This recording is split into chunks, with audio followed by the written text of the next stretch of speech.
Hello, ladies and gentlemen. I'm very pleased to welcome you all to LSE. This is a Department of Management public lecture, and my name is Saul Estrin. I'm a professor here in the Management Department. We're terribly pleased to be hosting this event, and of course extremely proud to be able to welcome Julia Gillard back to LSE. I think you're probably all aware, given how full the room is during exam time, that Julia was Prime Minister of Australia 2010 to 2013, and broke a glass ceiling with that, being the first woman to have that role. For those of you who are interested in that particular chapter of Julia's career, she gave a fascinating account of her time in office on this very stage 2 years ago. And there's a podcast, a really rather good podcast of this event available on our website. But we're not going to be talking about those issues tonight. This is not about her time in politics.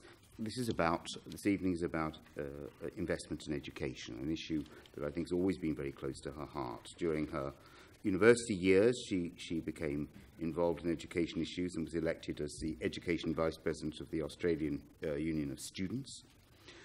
She obviously spent a long time in public service, and now she stood back from that. During that period, she was very involved in promoting education reform at a variety of levels, including she established the national curriculum in Australia. Now, her work goes far beyond the boundaries of Australia. She's chair of the board of directors of the Global Partnership of Education. It's an organisation supporting the provision of education, for basic education in 65 countries, developing countries. And she's fighting for the futures of some of the world's most disadvantaged children. She's going to be joined on stage tonight by Pauline Rose, who's a Professor of International Education at Cambridge. She's Director of Research for Equitable Access and Learning Centre, and she's a Research Fellow also in the UK's DFID. So we're very pleased that she's going to be joining us this evening, and she's going to, after Julia has spoken, she's going to act as a discussant and take the conversation on rather further. Well, this is more or less the end of my little introduction. A few housekeeping rules. Julia's going to speak, I guess, around 25 minutes, and I think Professor Rose will speak for about 10 minutes. And if you could all hold your questions back, you'll then have an opportunity to put questions directly to Julia. I'll chair that, and I'll call people to speak. When I point at you, if you could actually say, who you are and where you come from, it sort of helps, I think, the conversation. Those of you who want to take this conversation online, the Twitter hashtag is probably here somewhere. Or maybe it isn't. Well, there you go. It's hashtag LSE Education. Could I please ask everyone to put their phone... Oh, yeah, there it is. I knew it would be there somewhere. Could I ask everyone, please, to put their phones on silent so as not to disrupt things? The evening's events, as you can probably see from the cameras, is being recorded, and it'll be appearing on the brand new LSE website, assuming no problems, very, very shortly, so you can relive the experience again and again. For now, can I ask you please to join me in welcoming the Honourable Julia Gillard to the stage. Hello.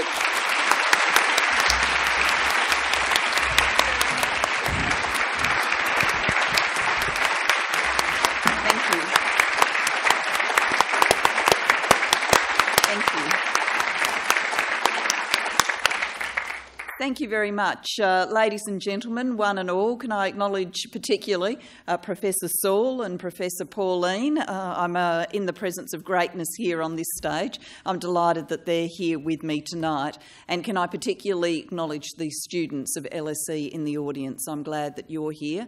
I was going to start tonight's speech with a joke about London weather, and in preparing this joke, I had looked at the long-range forecast for London when I was in Australia, and it showed that it was going to be freezing here. So I was going to start by saying, you know, it's great to be in London coming into summer where the temperature is even lower than my hometown of Adelaide that is going into winter, but the long-range forecast has not done me any favours with my humour, so I'm just going to start by saying what a delightful day to be in London. Somewhat unexpected. I was going to then top that off with a kind of cheesy reference to no matter the London weather, thank you for the warmth of your welcome, but really you are too smart an audience to insult like that, but it is great to be here. And it's a privilege to be here at the London School of Economics, which is rightly proud of its academic rigour, its global focus and its world-leading research. And it feels absolutely right to come to a great institution like this, a great institution of learning, to talk about education. And as a result, tonight I intend to focus my remarks on the challenge of ensuring every child on the planet gets to go to a quality school. And this is, as you've heard, a cause that's close to my heart and one I'm honoured to have the opportunity to pursue as chair of the Global Partnership for Education. But it would be remiss if I failed to take this opportunity to say a very big thank you to LSE. I was grateful that I was able in June 2015 to serve briefly as a senior visiting fellow at your Institute for Public Affairs in order to participate in the Above the Parapet project, which focused on women's experience in leadership. It was prescient research, given 2016 would see your nation again being led by a woman, and it would be a year in which the US presidential election would be fought with gender so much to the fore. Now, while this is happening by accident, not by design, my LSE visits seem to bring me to the UK at critical political moments. That 2015 visit occurred in the aftermath of that year's general election, which had redrawn the electoral map with a catastrophic defeat for British Labour, while the Scottish National Party was delighting in its surge. This visit, of course, is only a few short, frantic weeks of campaigning away from another election day. And the time in between has been filled with deep questions and political intensity. The world watched as Scotland voted to stay in the United Kingdom. The world gasped in surprise when the United Kingdom voted to leave the European Union. Such high political drama has not just been confined to the UK. Democracies around the world are being roiled by new forces leading to unpredictable outcomes. These forces include rising inequality within nations, the reshaping of work by new technology, digital disruption, and faster, more efficient transport technologies. Our world of rapid change is also one tinged with anxiety. As anyone living in a city like London or Paris or Berlin knows, the risk of terrorism is very real, whether foreign or locally grown. Many nations, including this one, have also felt the impact of record numbers of people around the world forcibly displaced by war or fleeing great hardship. Among them are 21.3 million refugees, half of whom are under the age of 18. Significantly, as all of this is happening, how we access information has entirely changed in ways that can empower us, but can also enable fake news to thrive or actual news to be presented in more hyped-up partisan ways. All this means that politics is increasingly framed as a contest between those who accept globalisation, indeed feel its benefits and embrace diversity and have the skills to adapt to change, and those who feel left behind and hanker for simpler times in more homogenous communities. Think of how the constituency for and against Brexit have been characterised and analysed.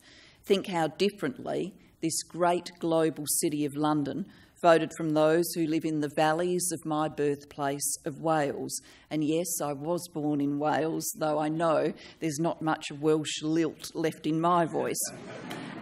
Today, against this backdrop of fragmented, even fractious community sentiment, I want to discuss with you why I think we can still forge an important new political consensus around solving a global problem. And that problem is the global learning crisis, which today means that there are 263 million children of primary and secondary school age who are out of school and out of hope. In addition, it is estimated that there are an additional 130 million children who can barely read or write, even though they are attending primary school.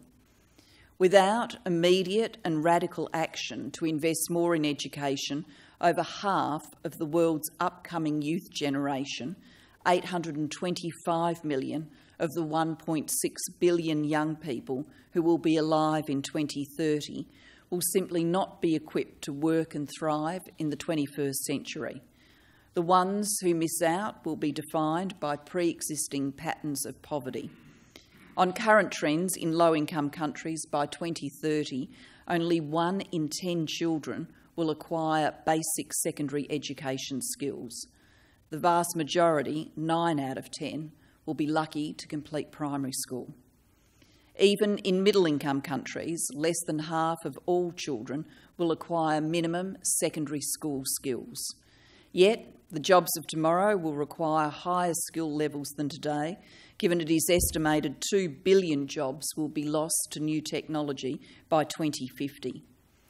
This divergence between skills acquired and skills required could create a cycle of joblessness, poverty and despair if we keep plodding along our current path.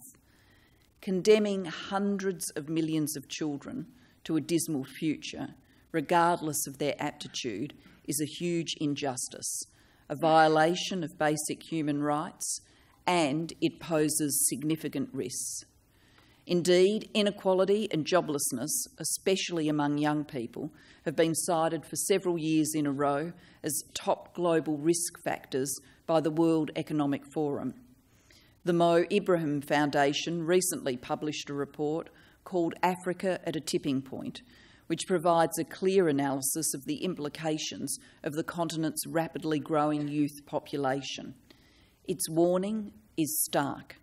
Africa could reap a demographic dividend from the energy and talent of its young people, or it could fail to educate them, and as a result see significant economic losses, armed conflict, brain drain, and social and political unrest. I hardly need to remind this audience here at LSE of the connection between higher levels of education and economic growth. But to put some dimensions around it, we know $1 invested in a child's education in a low-income country generates more than $5 in additional gross earnings annually, even after taking costs into account and allowing for the variable quality of education. In lower middle-income countries, the rate of return is $2.50 for every dollar invested. If the quality of that education improves, then the rates of return are even higher. If you still need convincing, individual earnings rise by about 10% for each additional year of schooling a child receives. And if every child in low-income countries were able to complete secondary school by 2030, income per capita would increase by 75%. On these numbers alone, education is obviously a good investment and is the clearest pathway for nations to leave poverty and aid dependence behind. So I am pleased that LSE, which obviously has a knack for scooping up former Prime Ministers, has joined with Oxford University to create a commission on state fragility, growth and development, chaired by David Cameron. I'm sure that this work will bring new insights on how to foster growth in fragile states, but I'm equally confident it will end up identifying quality education as a foundation stone of economic advancement. But as we know from our own societies, while education matters for economic growth, it matters for so much more. We know, for example, that education is a significant determinant of the peace and stability of societies. Higher levels of schooling, provided opportunities to learn are equitably shared, can significantly cut the risk of conflict. Youth without education are at greater risk of recruitment by rebel groups, and we know that a major motivating factor for Syrian families seeking refuge in Europe and elsewhere is access to education for their children. So if we want to reduce armed conflict and stem irregular migration flows, equitable access to quality education is essential. It's now also crystal clear that education improves health outcomes. Better educated populations make healthier choices for themselves and for their families. Should an epidemic strike, higher education levels make it easier for communities to understand what is happening and abide by health warnings. We know education is a preventative factor in the spread of HIV, especially for girls. Every additional year of secondary school significantly reduces a girl's risk of contracting the virus. An educated mother is also much more likely to marry later and have fewer children, to vaccinate her children and to have them sleep under mosquito nets to prevent malaria. And of course, there are huge economic benefits to be gained from women entering the workforce and nations utilising the talents and potential of the whole population. Indeed, education is the bedrock of women's economic empowerment. Given the many and varied benefits of education, it is saddening and gallingly irrational to see that aid to education from the world's richest nations dropped from 13% of total aid in 2002 to 10% in 2014. By contrast, the share of aid for health rose from 15% to 18%. Fortunately, there is now a growing momentum for change. As the intellectual case has become clearer, the voices for education have become louder. I'm glad to see so many of our friends in this fight here tonight, education campaigners who are working with us to make sure that we finally get this right. All this is what gives me heart, that now is the moment to strike a new global consensus around prioritising education for every child. Just as the world rallied in the face of the HIV/AIDS crisis to find new ways to collaborate and mobilise resources on health, now it's education's time. I'm convinced that people everywhere are able to embrace the education agenda. For a business leader searching for talent, whether here in Europe or in emerging markets in Africa, quality education for all matters. For a security analyst fretting over the risk of conflict, quality education for all matters. For a voter who worries about rising numbers of asylum seekers, quality education for all matters. For a feminist who admires Malala's courage, quality education for all matters. And the list could go on and on. Whether an individual voted Leave or Remain, Trump or Clinton, Le Pen or Macron, educating children should provide a point of unity. I'm also delighted to be able to say, speaking here in London, that the case for education is one the United Kingdom can put powerfully to the world. The UK has reaffirmed cross-party commitment to maintaining overseas development assistance at 0.7% of GDP. There has also been a clear recognition in the UK's own aid priorities that education matters. It would be a powerful demonstration of the UK's continuing strong voice in the world if post-election it increased its own support for education and led others in the G7 to do so. Just as the case for education has never been stronger, the best ways to make a difference have never been clearer. The Global Partnership for Education, which I'm honoured to chair, is the only global fund dedicated solely to education in developing countries. I can confidently say to you that GPE is better now at the complex work of investing in and strengthening education outcomes in developing countries than it ever has been before. With more than a decade's experience and several years of organisational reform behind us, we know what makes all the difference. We know it is whether or not there is a robust national plan to guide the development of strong education systems.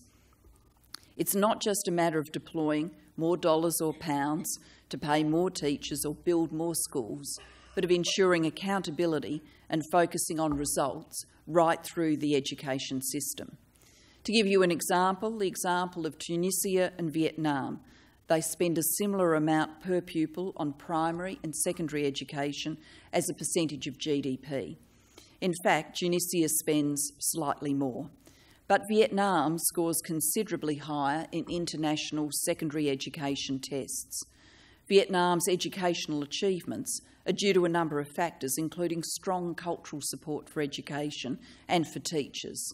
But key to driving change has been the fact that Vietnam, which I'm proud to say has been a GPE partner since 2003, decided to develop and implement a national plan to systematically improve access to and the quality of education, and to hold itself publicly accountable by publishing learning results. GPE has fine-tuned a model of education funding and partnership so we can see more success stories like this.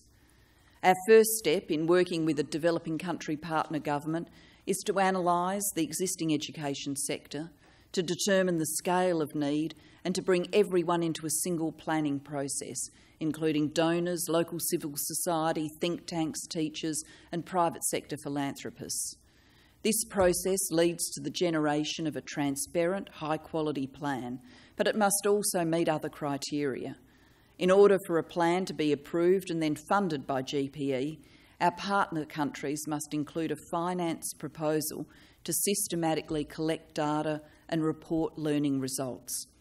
Very significantly, they must also step up their own expenditure on education.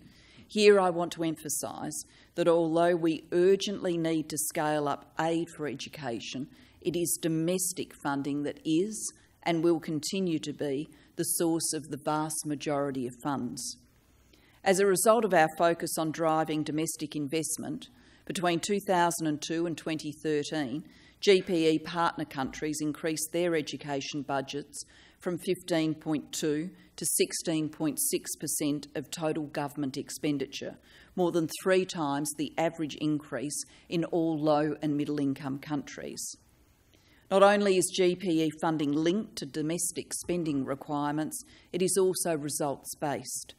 30% of GPE's main education grant to a country is linked to the achievement of agreed results in equity, efficiency and learning. But as efficient and effective as this GPE model is, to make a difference, we urgently need more resources. The Education Commission, an initiative of Norwegian Prime Minister Erna Solberg, which was led by the UK's very own Gordon Brown, has recommended that GPE be scaled up to resource levels of $2 billion a year by 2020 and $4 billion a year by 2030. To get to this goal, GPE is campaigning right now for funding of $3.1 billion from existing and new donors for its upcoming replenishment from 2018 to 2020. In the next 3 years, this would enable the partnership to support 89 countries, which are home to 870 million children and adolescents and 78% of the world's out-of-school children. We would be able to put more than 25 million children through primary and lower secondary school, including almost 15 million in countries affected by fragility or conflict.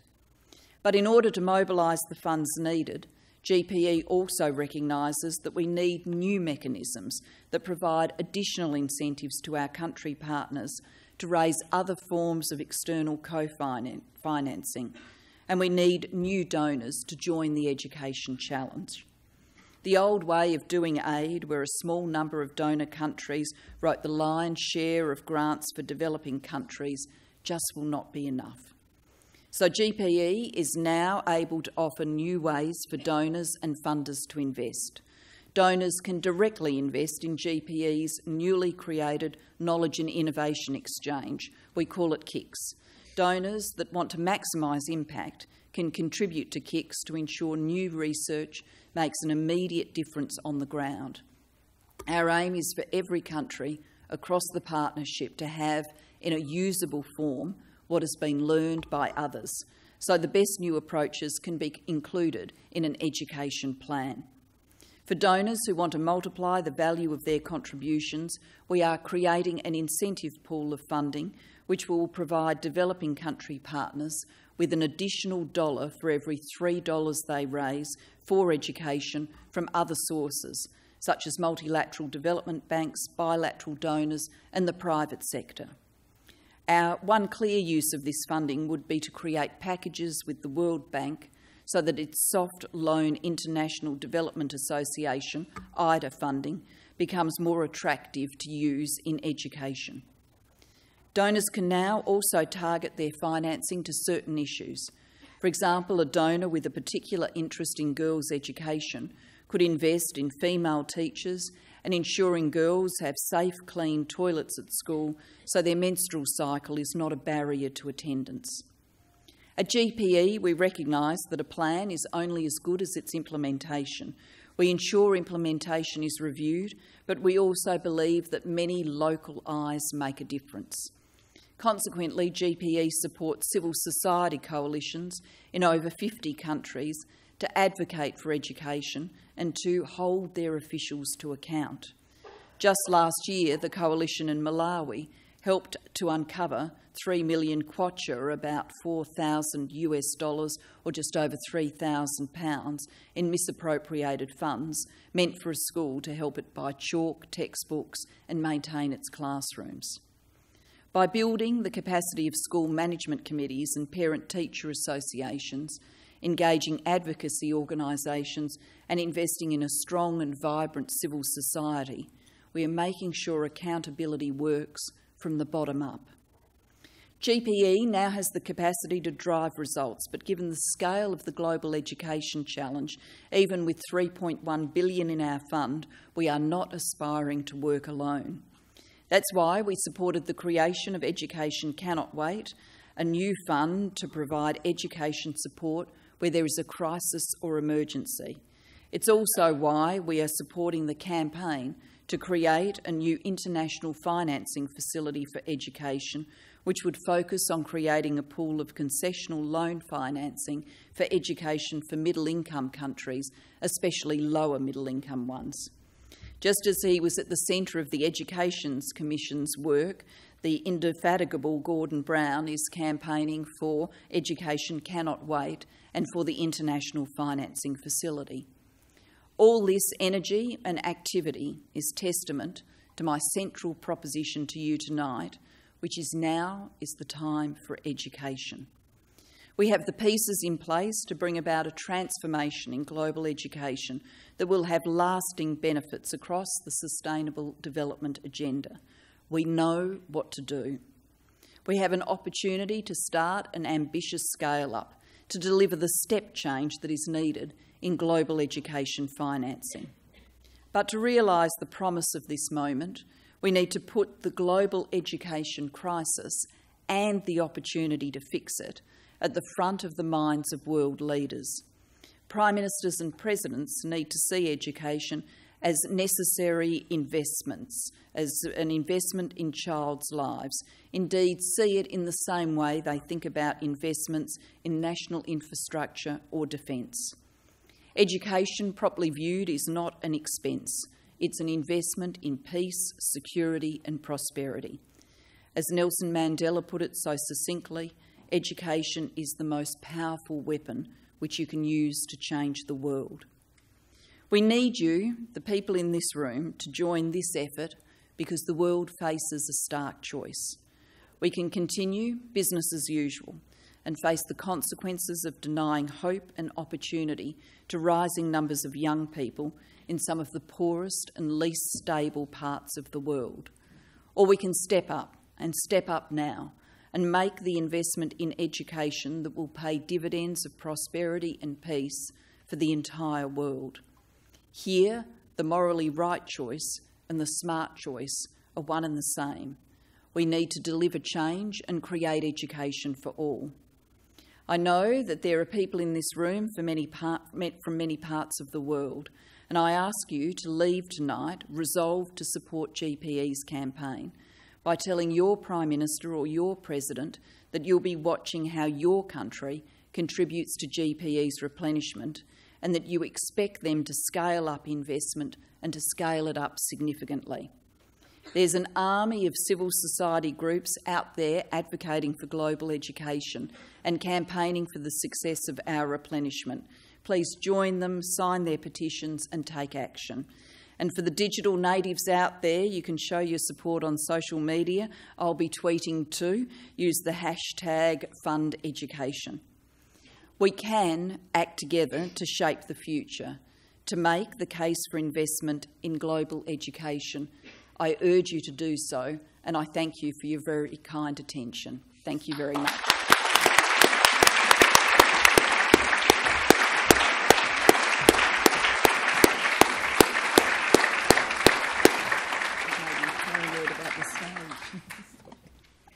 Thank you, and thank you for the opportunity to be here, and particularly to Julia for bringing home so forcefully and factually the case for education. How could anyone deny it?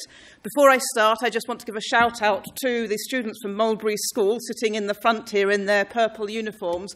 Julia and I, together with Michelle Obama, a couple of years ago, I guess, was it, visited your school to make the case for Let Girls Learn. That was another hashtag Let Girls Learn. So regardless of whether that hashtag exists or not, the issue still is alive. So it's great to see you here, and I think we've got some future leaders in the front rows here. So thank you for coming. I wanted to start, I'm just going to make a few brief points, picking up some of the things that Julia has already mentioned, of which I fully agree. I think we're sort of on the same page about the importance of education.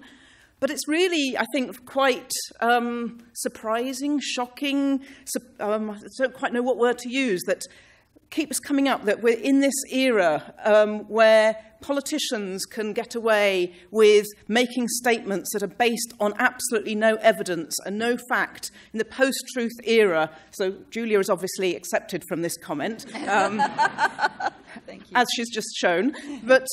And yet, as we've been debating in some of the circles that I'm in, we have more data and evidence than ever before. And we have social media where we can all get these messages out. So what is it that's happening about this disjuncture between what politicians can get away with and what we know from the evidence?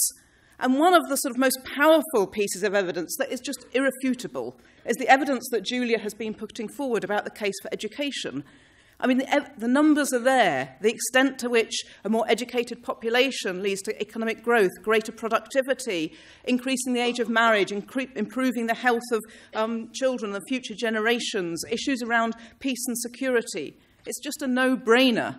So why is it that we are in this situation that we're having to make a case for education and for giving more financing to education in a context where, as Julia was saying, actually the support to education is, if anything, globally, is, if anything, going down? I just don't understand it. And I think if anyone here in this audience has the answer to that, then maybe that will help us to unlock the situation that we're in and help us to go forward.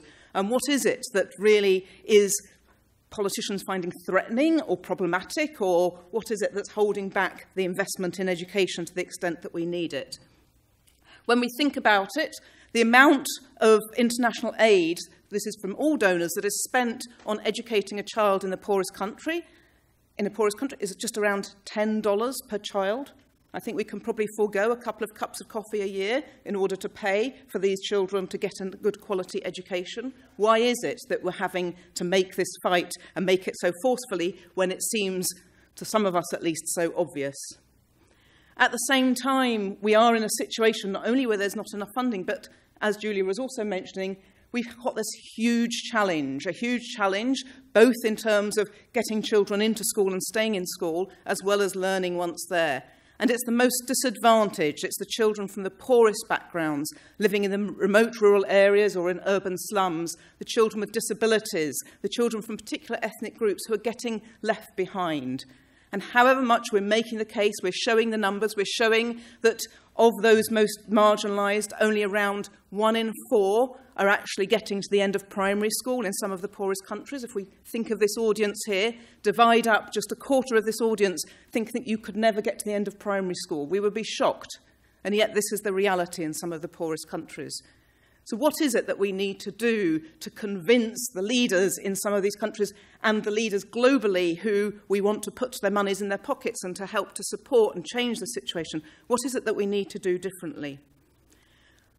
Julia, together with her colleagues at the Global Partnership for Education, have been making a huge difference to this debate. And I think, as you were mentioning, Julia, the sort of shift that there's been within GPE is quite tremendous. I think whenever an organisation is set up on this scale with the ambition that, as it was previously called the Fast Track Initiative and now GPE has had, it's not surprising that there's some bumps along the way. But now I think we have a clear line of vision for the Global Partnership for Education. It's clear where it's heading. It's becoming clearer what the priorities are. The work on the ground, supporting countries in their national education planning, making sure countries have robust plans in place. They know how much it's going to be to fund their education plans. They're working together with governments, with civil society, with other donors to make sure that not only are these plans in place, not only is there sufficient funding available, but they're also being implemented.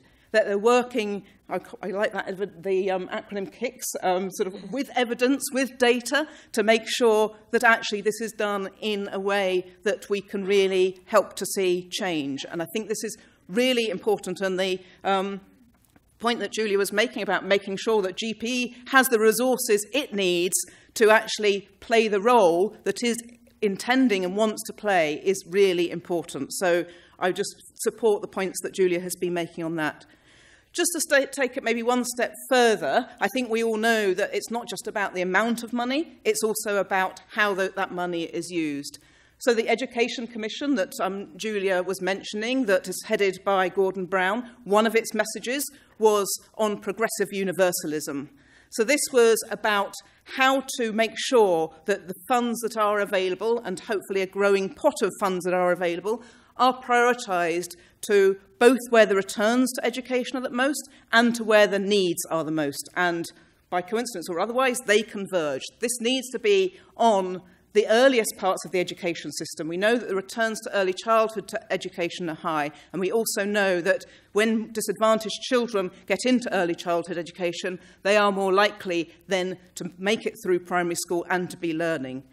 We also know that actually in many countries, education funding is skewed towards higher levels, potentially at the expense of lower levels. That's not to say higher education shouldn't be funded. I'm from the University of Cambridge. I think I would lose my job if I was making that argument. But it is about an issue of prioritisation. It's about an issue of prioritisation both within governments and for donor funds. So I think the issue that you were making about donors having the opportunity to choose what they're going to fund and to target specific things, I can see the benefits of that, provided it is within the boundaries of saying that this is all to benefit the most disadvantaged children who otherwise are not having the opportunity to stay in school and to learn, and those children who are from these poorest communities, who are the children with disabilities and so on. And also the very important point about those children who are living in conflict zones, who are the most likely overall to be out of school, where education systems just collapse, where they have to flee their countries or are displaced within their countries and have very limited opportunity for education.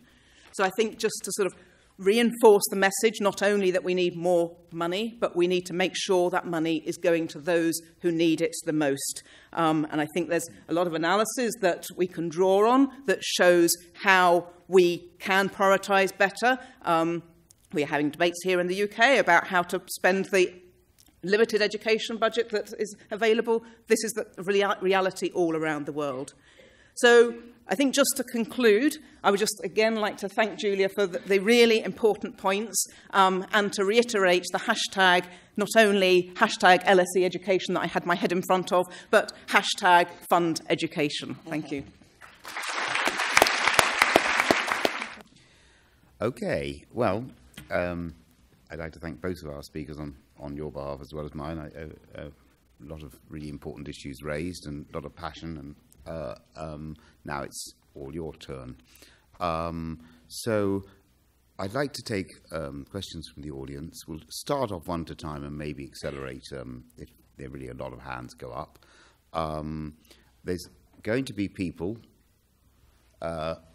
with microphones. It would be very, very helpful if you could say who you are and your affiliation before speaking, and wait until the microphone is in front of you, because we're obviously trying to tape this, and the answer will make more sense if the broadcast also has the question. So maybe we'll start up top with the guy with the red T-shirt.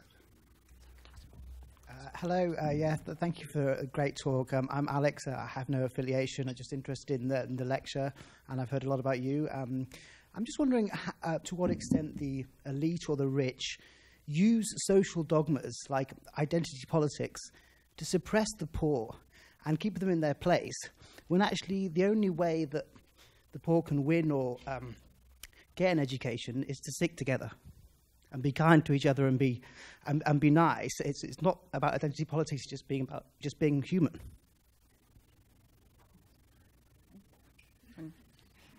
Do I have to do anything dreadfully technical with this? No. Okay, that's good. Thank you for the question. I mean, we do see sometimes in our own countries, but we certainly see in developing countries where GPE works that the underlying pattern of expenditure has been one that has benefited empowered groups, and the kids who are most likely to be left behind are the rural children, the girls, children with disabilities, perhaps children from ethnic or language groups who face other sorts of oppression and marginalisation issues in that country. And our philosophy, and I think the global philosophy, is education needs to be made available as a universal right to every child. Now, the nature of the politics that makes that possible, whether it's poorer people coming together, banding together and demanding it, whether it's a philosophical outlook from the government that it's the right thing to do, whether it's national or global standards, things like the Sustainable Development Goals with their emphasis on universality. But wherever the impulse comes from, we think that that impulse has to be supported so that you end up with every child having the benefit of a great education. And to echo what Pauline said, this philosophy of progressive universalism, making sure that no child gets left behind. When you actually analyse where the greatest economic benefits are from education, where the big gains are to be had by including the most marginalised. So we think that there's lots of hard-headed reasons to do that, as well as some, moral frameworks and human rights frameworks. Hang on. Thank you very much. I work for the CARE Foundation. We have adopted about 800 state schools in Pakistan, and we improve them and we run them and we raise funds for them. So I work for the UK chapter, which is fundraising mainly. I've got 3 really quick things. So the first thing is Pakistan. Pakistan has the second highest number of out-of-school children, so it's about 25 million. Which is a huge number, and it's a crisis by all means. So firstly, has the Global Partnership for Education at all engaged with Pakistan, or is that in the offing, and what shape would that take? Secondly, I know that DFID has a huge international I don't know if it's huge, but it sounds like a significant amount that's going in, and we always hear of aid going in this international aid, it's going in, but nothing seems to change. The state education system is entirely broken. Children can go into school till 4th or 5th grade and not read a sentence. So what happens between this large number that we hear about, X million, going into education, and why there's absolutely nothing of that seems to materialize is a bit confusing. And thirdly, how do sort of charities, more national organizations on the ground that are working to try and sort of plug that hole where the state is simply not being able to do it? It seems that the landscape for them has changed as well, very much with what's called charity fatigue, etc., and with transparency issues and with monitoring and evaluation, which I know is very important. But how do charities like that, who really do good work and who know the local context and can make a difference for a low amount of money, where do they go, and why are they not able to engage people in the cause? Sorry, that was a lot. Well, I'll reply as quickly as I can. GPE is engaged in 2 provinces in Pakistan, the 2 lowest income provinces. As a whole, though, Pakistan is quite close to being too moneyed for GPE support, and you might think, well, hang on, when there are so many kids out of school and so much poverty, but on the global income bands, Pakistan is a middle-income country, and so, there's clearly some eligibility things we have to think about so that our dollars are directed where they're going to go to the hardest environments and the lowest income places, but we are engaged in Pakistan. On do dollars just go in and do things ever get done, we can point in GPE countries to things like increasing primary school completion rates by 10%, increasing them by 15% for girls, and many other indicators that show that the money has been spent for impact. On the role of charities and, the philanthropic sector, the church sector, from our point of view, it is possible for many to participate in changing education. Our model is an inclusive one. We welcome many voices and civil society. We think it's important, though, that all of it ends up being properly planned. And one of the critical difficulties in many countries is that there's, episodic engagement from charities, and I'm not criticising the charities for that, it's just hard to sustain the efforts over a long period of time, but we're only going to, lift the needle in education if there is that engagement over a long period of time, which is why the systems-wide approach, giving the benefit of a robust plan for people to organise against, actually has more impact than just the direction of the GPE dollars. But big problems to solve, and big problems take continuing efforts and resources, which is what we're obviously focused on tonight.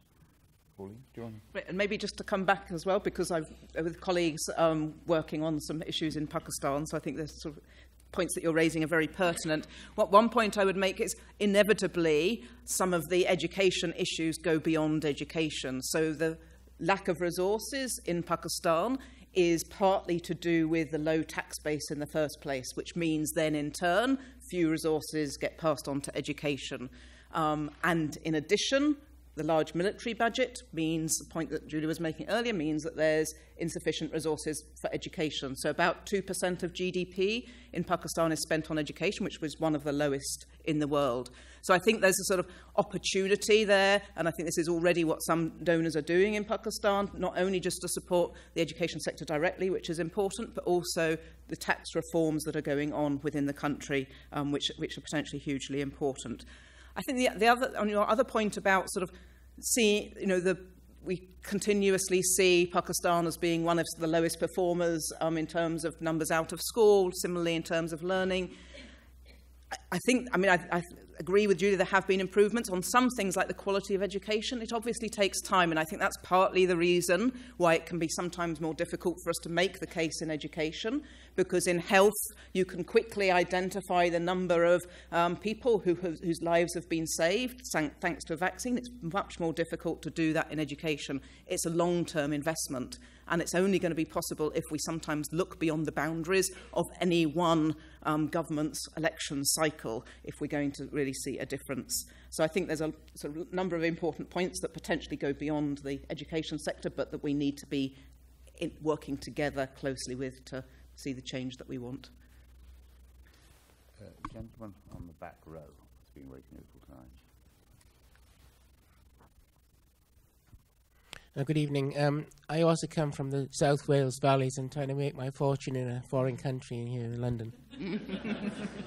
I do political research. I wanted to ask a question about what we call in Britain secondary education rather than the junior education that was mentioned. And in countries where the governments are either dictatorships, autocracies backed by the military, or old-fashioned kingdoms, do you see any possibility that you could introduce political education for citizenship so that in the future the children, when they grow up, become young adults, see there's a possibility that things can change through democratic process rather than what we've seen all over the time is the military-based overthrows of governments? I mean, you raise a very complex question in a beautiful accent, but a complex question. I mean, we in some ways have to work with developing country governments as we find them, because it's their leadership, which we do make sure is inclusive of others, so civil society and people who may want to put a different perspective than the government itself have to be included in the planning process. But at the end of the day, to work with change, you do end up working with governments in some ways as you find them.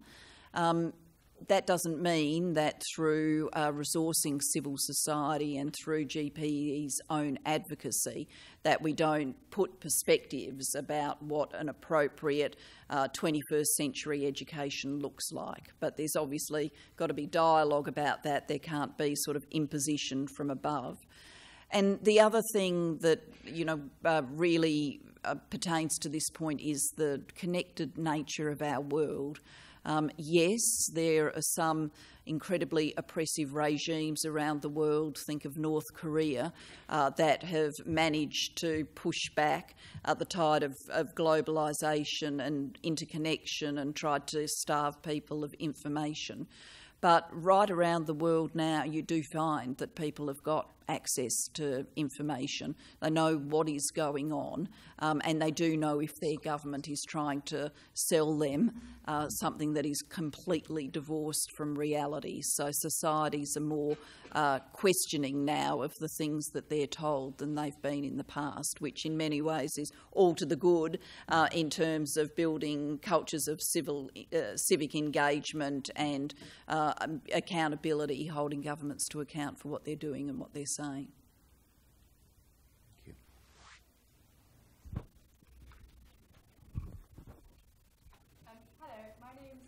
I'm from Mulberry School for Girls, and may I just begin by saying we would love to host you both again sometime soon to continue our discussion on education.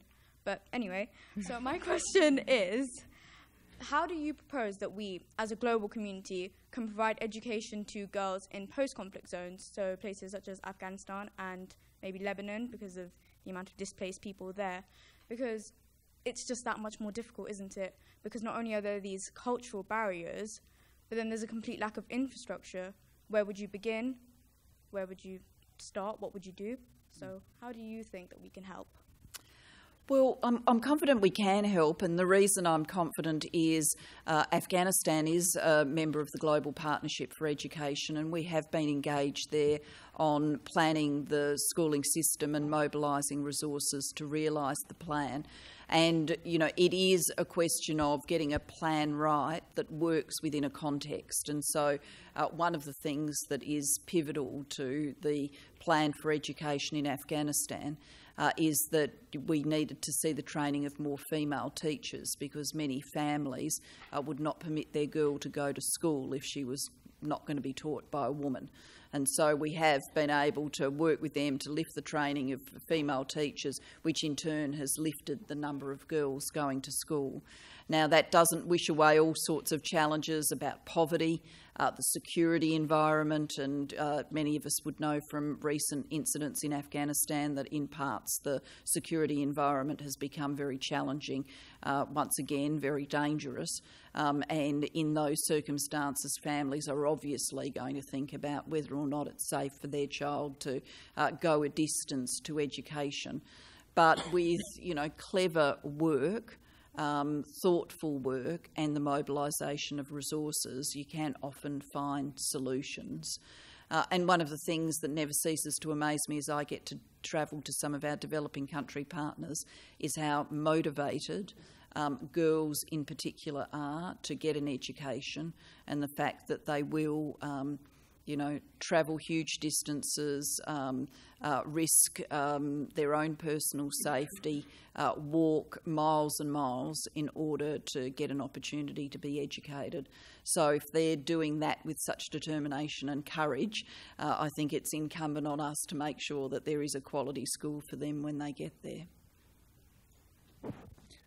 There's so many hands going up that I'm going to move to taking 2 or 3 questions at once, and let's start with these two who've been very persistent up here.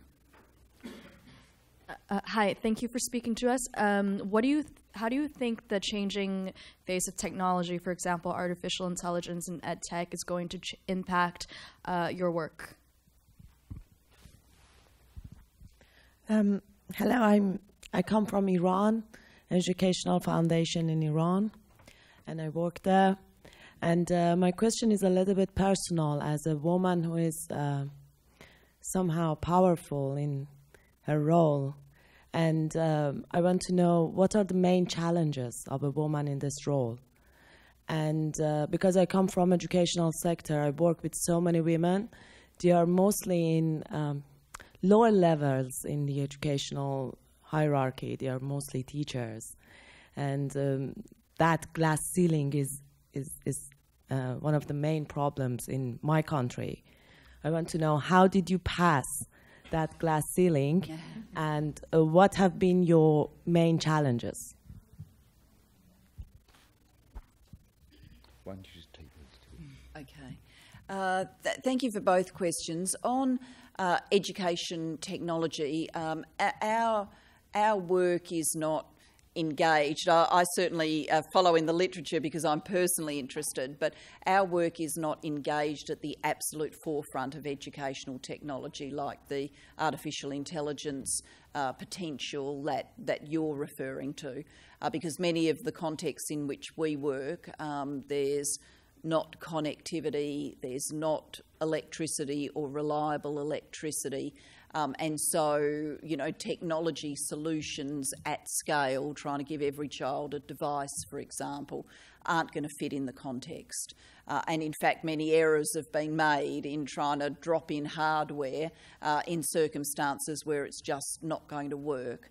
What we have found can be quite transformative is education technology for teachers, including enabling teachers to be paid regularly and on time, and them getting curriculum and other support materials through the technology, teacher attendance being checked through technology, so that kind of intersection. None of that is, meant to say that technology won't play a big part of the global solution, but education, and the circumstances within countries have to be lifted to a certain level before it can really make a meaningful impact. On women in leadership, I'll have to come back for a whole other lecture. This is what I talked about when I came for the Above the Parapet series, but to do it as quickly as possible, right around the world today, there are still challenges for women's equality. The statistics are less than 1 in 5 parliamentarians are women. Only about 10% of national leaders are women. And yet, if you believe, as I do, that merit is equally distributed between the sexes, we really should be looking at our parliaments and national leaders and seeing around half-half. What is stopping women coming forward? That depends a great deal on different contexts. In some countries, basically women still don't have the legal rights and political rights to engage, to become a female leader. In other countries, like my own, women have enjoyed long-standing political rights and the ability to engage, but there have still been sexist stereotypes whispering in the back of people's brains. So when they think of a leader, they think of a man rather than thinking of a woman. And when a woman does come forward to leadership, there's all sorts of, different judgments that are brought to bear and different things commented upon. Appearance and other questions tend to come to the fore, family structures, questions about likability, because there's a lot of research now on unconscious bias that, has led researchers to the conclusion that likability and leadership are often correlated for men but tend not to be correlated for women. So all sorts of issues to resolve, but about all of them I'm ultimately a long-term optimist. I think the global direction of travel is right. The pace of it, nowhere near quickly enough, but the global direction of travel is right. I can see across my own life that, the world is a better place for women, a more equal place for women than when I was growing up. And if I can track that across my life, it gives me a lot of optimism about what could happen next.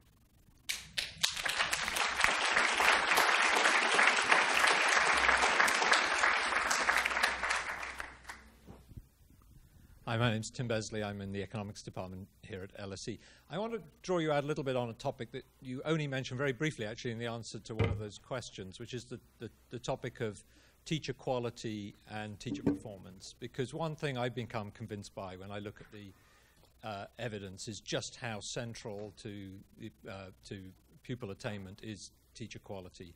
And one thing we also know, that having looked at teacher absence, and that's what you mentioned just now, in a large number of countries, you find that teachers are simply not showing up to work. When they do, they're not motivated to teach. And I wonder what work the Global Partnership for Education is doing on that, because this is a classic area where it's not really a resource problem. I mean, some people will say, well, you have to pay them better, but actually teachers are relatively well paid in a lot of poor countries relative to how they are paid in developed countries. So I'd be very curious to know what work you're doing in that area and what your views are on that. I think I'll take that on its own. So go. Sure, and Pauline might have some comments on this too. I think you're absolutely right to shine a light on this problem, and a key constraint on the quality of an education system is the quality of the teaching. In many countries, of course, teachers are untrained or very thinly trained, and so there's work to do to be upskilling the professional workforce. Many countries are dreadfully short of teachers, and if you actually look at the statistics, even if almost everybody who comes out of their universities elects to go teaching, it won't be enough to fill the gaps, because you've got more children, and you need to get more trained teachers there. So we do work on workforce development, and in this replenishment period we would be directing resources to the training of 1.7 million teachers. But we do focus too on the efficiency of the system. It's one of our results-based modules in the 30% results-based financing. And in that, if it appears in a nation that things like teacher absenteeism are a big problem, then that can go into being an indicator for the efficiency of the system to try and focus efforts on resolving those problems. We would make an error to say that is the problem in every developing country.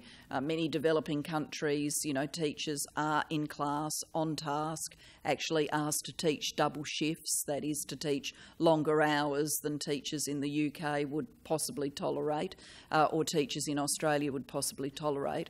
But it is a direct problem in a number of developing countries, and so the nature of the education sector plan and the incentives for change built into the plan have to address it.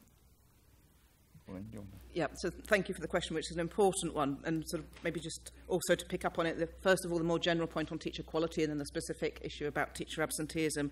I think we're sort of aware of the fact that there are a lot of problems in terms of the quality of education, and given that the teacher is core to the quality of education, the burden of that problem falls on the shoulders of the teachers. They themselves are obviously a product of their own education system in many ways.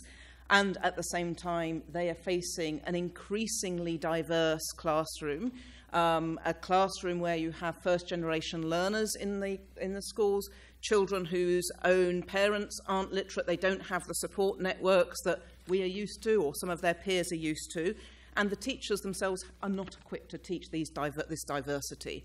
So if you look across teacher education programs in many countries that we will be focusing on, this is not an issue in their teacher education programs. So in a sense, on the one level, one can be critical that the teachers aren't performing and aren't getting the quality that's needed. At the same time, they're not being equipped with the skills that they need. And I can only imagine if I were in that situation, I'd probably be pretty frustrated, demotivated, and either be thinking of leaving the profession if there were other jobs available, or potentially finding other things that are going to keep the things ticking along. I'm not sure I totally agree with the point that they're reasonably well paid. We did some analysis for the Global Monitoring Report that looked across many of the low and lower middle income countries. Some countries, such as India, which is often the country that gets the most attention, is one where, relatively speaking, they're not badly paid. Well paid is maybe a bit too much. There are some countries, though, where teachers are paid below the poverty line, if you take into account sort of various factors. And so, it's not surprising in those contexts that then the teachers take on additional jobs to make ends meet. So I think we've got to sort of put it in that wider picture and sort of be careful sometimes that we're drawing on evidence from places where there are more data but maybe can't paint the picture overall.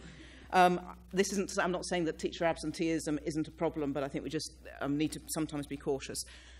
The other thing that I think I find quite frustrating in some of the debate on teacher absenteeism is that analysis doesn't go the step further to understand why the teachers are absent, to hear from the teachers themselves what it is that's holding them back, to then identify the solutions.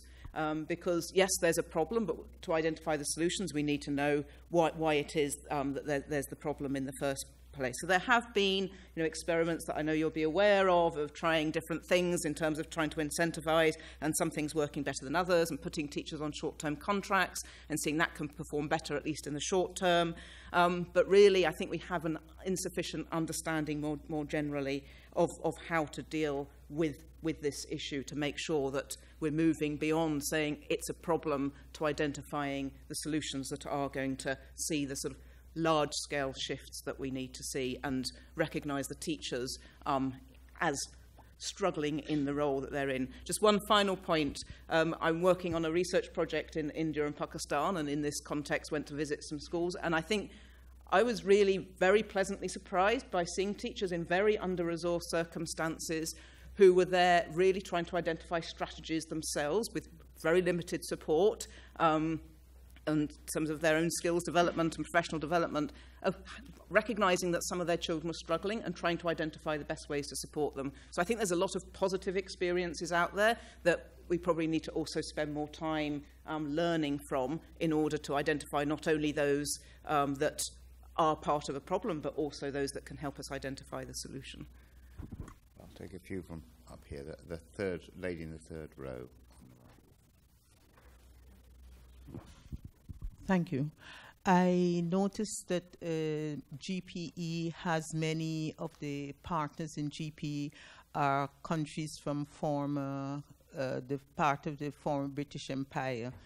And I'm wondering how does GPE ensure the decolonization of education in these countries and in the programs that it works with, the institutions, the curricula, because that goes to the heart of so much of what happens.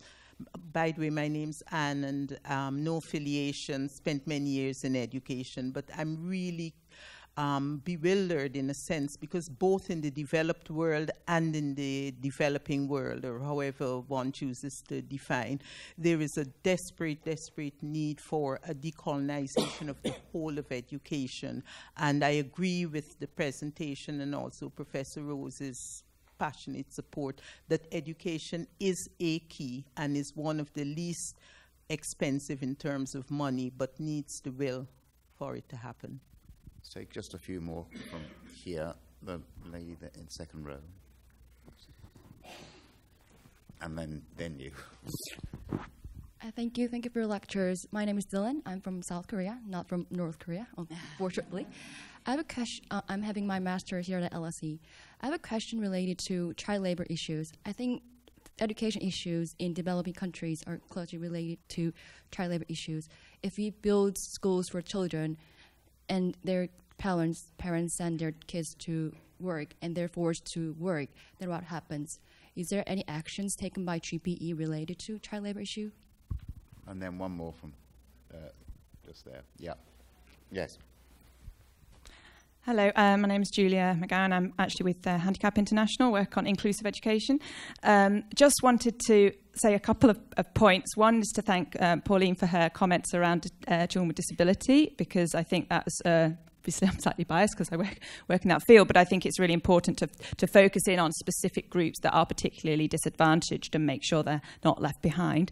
And on the top of that, I wanted to just mention the issue of inclusive education, given that SDG 4 is quality inclusive education, and all throughout this whole evening we haven't actually mentioned the inclusive as part of the education. And we've talked about education for all, and we've talked about diversity, but just to have that notion of inclusive education, it's a real key, because it goes to some of these issues we've been talking about around training teachers. What do they need to know? How can they help the needs of the different children they've got in their classrooms? And all of that is very linked to inclusive education. So I suppose my question, particularly to Julia, would be in terms of GPE, how are you ensuring that maybe some funds are particularly earmarked for disability inclusive education, and that your results framework includes indicators specific to disability?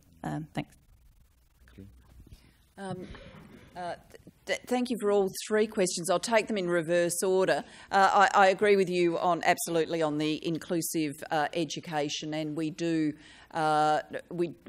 monitor on inclusion of children who are likely to be left behind, including children with disabilities. So that is part of the way in which we benchmark what is happening within countries. So I can assure you that that's a focus, and it's been a focus of a number of developing countries stepping forward, really wanting to make a difference, and a number of donors have been very focused on inclusive education, particularly inclusive of children with disabilities. On the child labour point, once again, I absolutely agree with you. I mean, our bit of that is the education provision, and there are others who are working on the regulatory changes and inspection regimes that enable child labour to be identified. We don't do that, but we certainly are in active partnerships with those that do. And you need both working to resolve child labour. If we look at the history of the UK on child labour, what got kids out of that circumstance. Yes, it was things like factory acts and industrial inspections, but it was also compulsory schooling, because with compulsory schooling, if you see a child not in school, then it tells you potentially there's a problem. So until you get that compulsory schooling happening, it can be easier for child labour to sort of blend into the community and not come to the attention of the authorities and regulators. On the curriculum, because ours is a country-led development model, we are not imposing curriculum from the outside, and many countries themselves would have a very clear idea about how they want to shape their curriculum to tell their own nation's story, its history, to teach its language, to make sure that the curriculum is one for the children of that country and not something that is a legacy curriculum from an earlier age. So it's not something GPE comes from the outside and deals with, because inherently that wouldn't work, and it isn't our theory of change and model of change. It's about developing country leadership and their own decision making. Thank you. I'll stay on the higher tier. This gentleman's been waiting a long time with his hand up.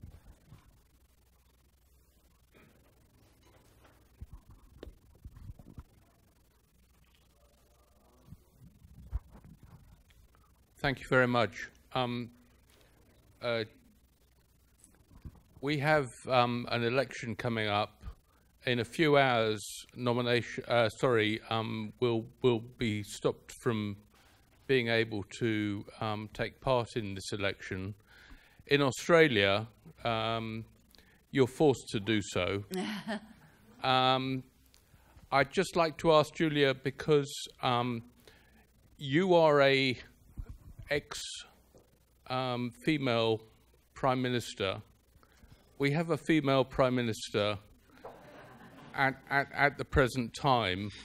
I'd just like to ask if you could say, in terms of education for all, meeting the challenges of the 21st century, whether or not you feel that we are doing enough in terms of educating people about political participation. We don't seem to engage with people enough. Here in Britain, people are not voting. Young people in particular are not voting. Can you say something about what we can do to improve that and make sure that people do vote for change? Thank you. Thank you. Maybe take another question here. Thank you. My name is Wadzi. I was previously with African Leadership Academy. In a number of African countries, the gap between the number of kids that need to go to school, particularly quality education, a lot of that gap is being bridged by private sector providers. And there's a lot of innovation and a lot of business opportunities and a lot of organizations that are springing up, looking at education from a very commercial lens, which I think is great, but is potentially risky because there's a lot of innovation within that space and a lot of low-cost private schools. So my question, I guess, is maybe to both Julia and Pauline. Is the GPE doing any work to monitor how the private sector develops solutions to meet the education gap in a way that, you know, the standards are good, the quality of education is still reliable, in a way that remains affordable and perhaps not necessarily exploitative? I'm aware that, for example, in Liberia, there has been a public-private partnership, you know, between the government of Liberia and a private sector provider. But what kind of things are you doing to both foster and support the growth of the private sector, but also ensure that as companies grow and scale, which is entirely necessary, they're doing that in a way that remains impactful and still delivers positive and meaningful outcomes? Maybe take these two. Okay. I'll take those two questions. On the democratic participation, I'm not sure that I've got the secret sauce that would engage young people the way I'd like to see young people engaged in democratic debates. I am a fan of the Australian system of compulsory voting, which is really a system of compulsory enrolment. So you have to enrol to vote, you have to go and get your ballot paper, you don't have to fill it in. You can take the option of writing a 4-letter word which best expresses your view of politics and putting it in the ballot box, and people, having scrutineered in the past, people do that. But it does mean that ultimately our politics ends up being the politics of the mainstream, because overwhelmingly people vote and they vote validly. And I think, you know, we've just got to remind ourselves what a great privilege it is to live in countries where you get to vote. I used to make myself not very popular on election day when I was a young backbench MP, which is a bit of a high-risk strategy when you stop and think about it. But you would be canvassing as people are waiting to go into polling places, you know, and they're complaining because it's a 10 or 15-minute wait. And I'd be there saying, oh, for heavens above, you know, people around the world fight and die for the right to vote, and you can't be bothered waiting in a line for 10 minutes, like, get over yourself. So I don't know whether that increased my margin or not, but it did generally, along the line, pass the head-nodding test of people who go, oh, yeah, I suppose she's right, I suppose it is. It is a good thing that we get to vote. So I think so many people have, young people in particular, have lost the sense that there is ultimately a connection between their vote and their view and what their governments do. and I can understand why modern politics has in many ways tested people's faith on that. But as someone who used to be in a hot seat as a Prime Minister, I can absolutely assure people that monitoring community sentiment and community activism is the stuff of day-to-day politics. So if people do get engaged and do raise their voice, it does ultimately make a difference to the decisions that governments make, and we're obviously urging people to do that here tonight on education. On private schools, low-cost private schools, because of the way our model works, which is, it's working with a country on planning its system. It's not, rolling out of Washington and saying you should definitely do it like this. Decisions about the engagement of for-profit schools in that country's education system will be made by that national government. Either made directly, for example, Liberia, which is a GPE country, has taken the decision to have the pilot with bridge academies, or it will be an inherited circumstance with the education system. For example, Haiti is a GPE partner, and overwhelmingly children in Haiti are educated not in government schools. And so we work with the country on properly planning the education system, no matter what context children are educated in, whether they're in government schools, in for-profit schools, in non-government schools, whatever context they're educated in, we work on proper planning for the entire system. Ultimately, and we were talking about inclusive education before, ultimately to acquit the goal we all have of every child having a quality education, that must mean that countries are offering children free at the point of access entry points to education, because if you don't have that, then the poorest and most at risk won't get to go. But that doesn't mean that some countries won't go through for a system that's got the engagement of a wide variety of players, so that there are free at the point of access government schools and there are some for-profit providers, there are some not-for-profit providers. All countries won't make choices like Liberia, where it is free at the point of access, but the government has engaged the private sector provider. From my experience, as an education minister in Australia, the only thing I'd caution on is be very careful in judging on labels and very forensic in looking at what is actually happening in individual schools. We don't have for-profit education in Australia, but we have non-government schools and government schools, and for a long period of time people thought private equalled good and public equalled bad. When I was Education Minister, I put in place a huge transparency project. So for every school in Australia, government and private, you can look at literacy and numeracy attainment, school by school, against data that shows you the socio-economic composition of the children in the school, and the amount of resources devoted to educating those children, the amount of money in the school, because the system's been running for some time now. It gives very sophisticated value-added metrics. And when we drove the data to that point, school by school, we found, yes, there are some fantastic private schools, but we also found that there are private schools who are teaching very disadvantaged kids, and people would have thought the private sector was an elite sector.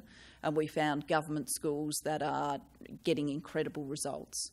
And actually in some communities where historically they'd looked at the private school and said that's a good quality school, and the government school and said that's a bad quality school, when the data was unveiled, they worked out actually the government school was doing better than the private school, teaching more disadvantaged children. So I'm an advocate for the evidence, and never just succumbing to the label tells you, whether it's labelled private or government, tells you what the quality is going to be. You've got to do the delving behind that, so that we're always seeing very clearly where quality is and where quality should be improved.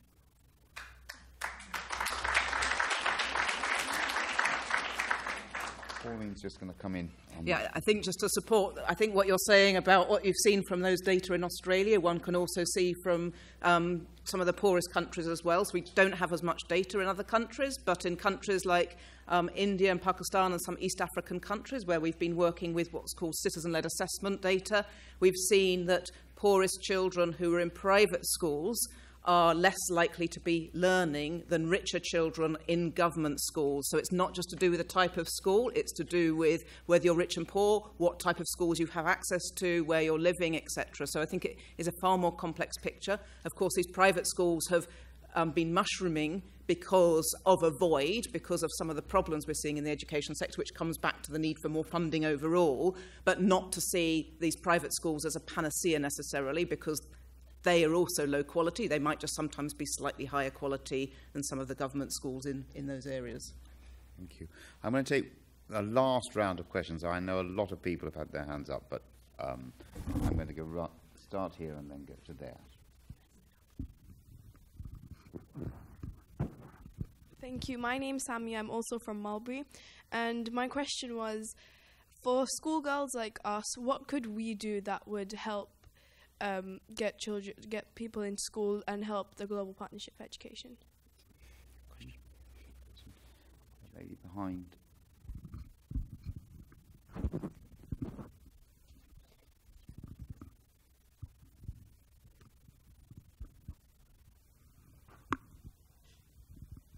Hello, it's Anne Heald. I'm an education consultant and work on a number of different projects in schools and some government-based ones. I'm very aware that most of my work is in the UK, but not all of it. I'm very aware that our own government is almost obsessive about the PISA tables and where we sit in the international ranking, which has then kind of shaped this real focus on literacy and numeracy, which of course is important internationally. But I wonder how, with the model that you've talked about in being sort of built up from the needs of the individual countries, which I wholeheartedly agree with, how valuable are things like the PISA tables, and do you see those as important? Because they are actually sometimes putting the focus on the wrong elements for offering a breadth and depth of curriculum which is so valuable to the schools themselves. I'll take one last question there. Can I just ask a quick question? I just wanted to echo what the young lady here said. My name's Stephanie. I teach psychology in a local sixth form college in South East London. And myself as a teacher, unfortunately, I don't have billions of pounds to give you to help you. But how can, as a teacher, can I help the GPE project across the world? Thanks. Last one. Yes. Thank you very much. Just a question on the political cycle and the election cycle, and I'm asking you a question as a former politician. Early childhood education actually has the highest return on investment out of everything. And the payoff rate, you know, it takes a while to get there, and politicians have a 4-year cycle, 5-year cycle. What is your argument that one, I'm from the Novak Djokovic Foundation, by the way, and we focus on early childhood.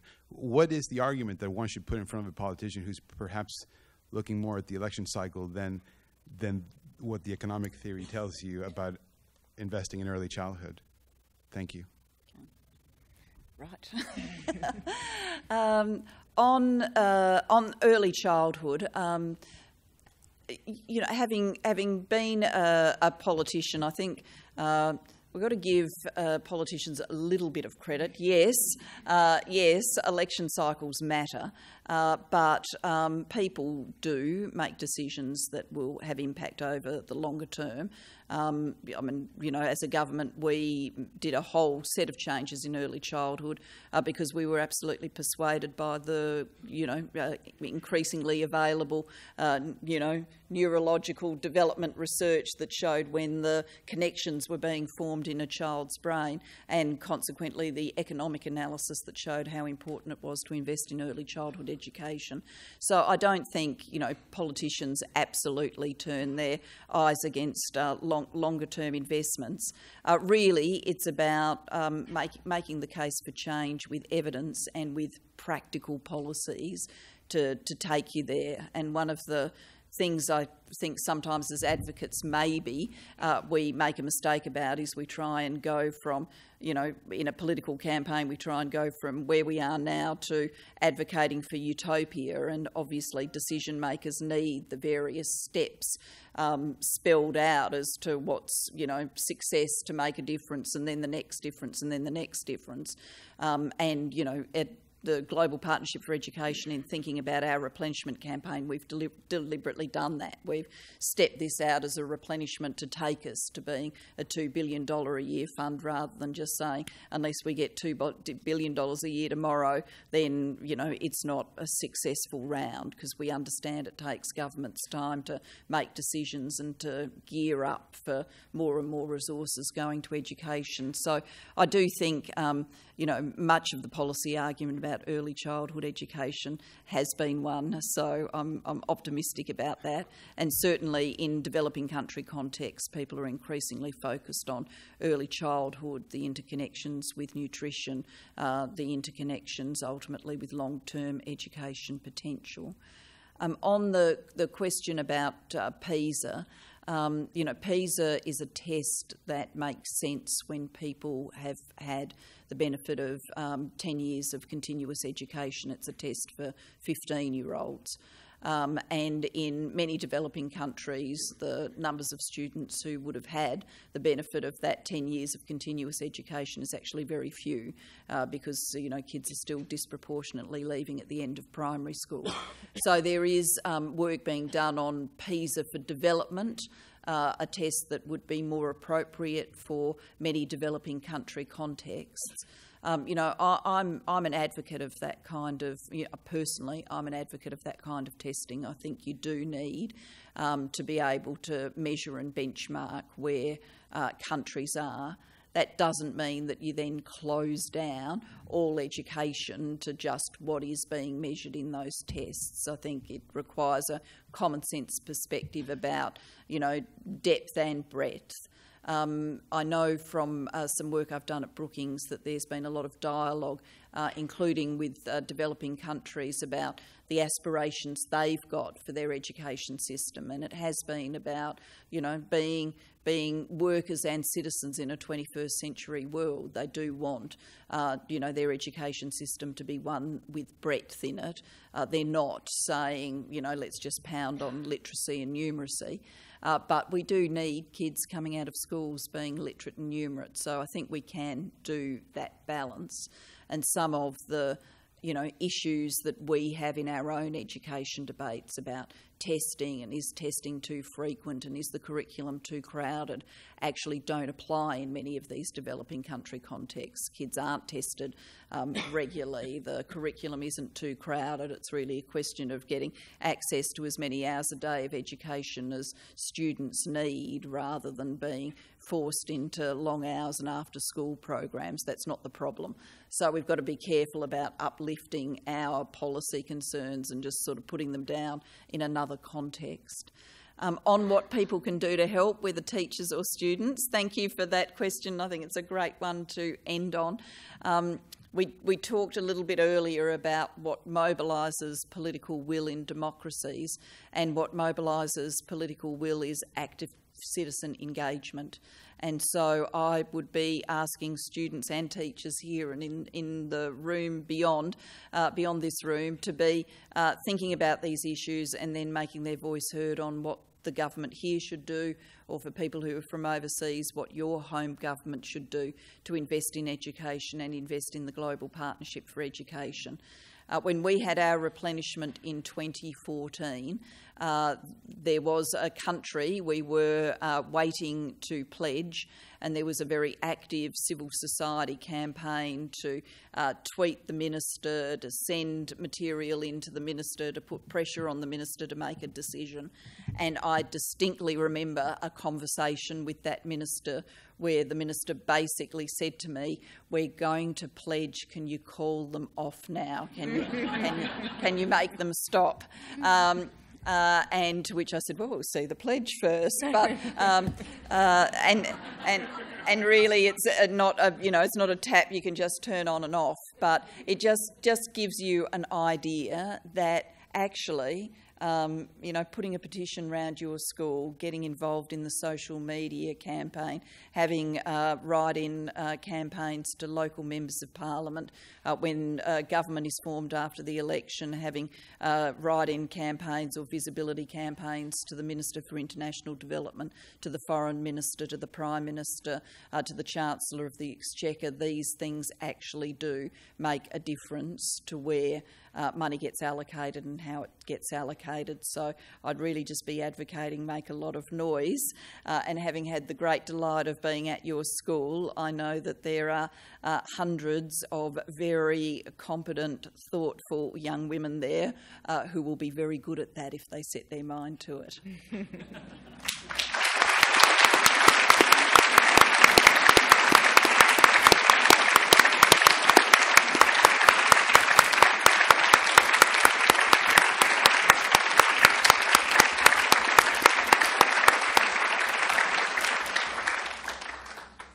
Well, I know that it's been such a fascinating talk and such a fascinating discussion. I know there are lots of people who still want to ask questions, and I apologise with my slightly random approach to picking people. But I hope that you feel that we nonetheless had a very thorough discussion of a lot of the main issues raised, and a lot of good questions were asked and answered.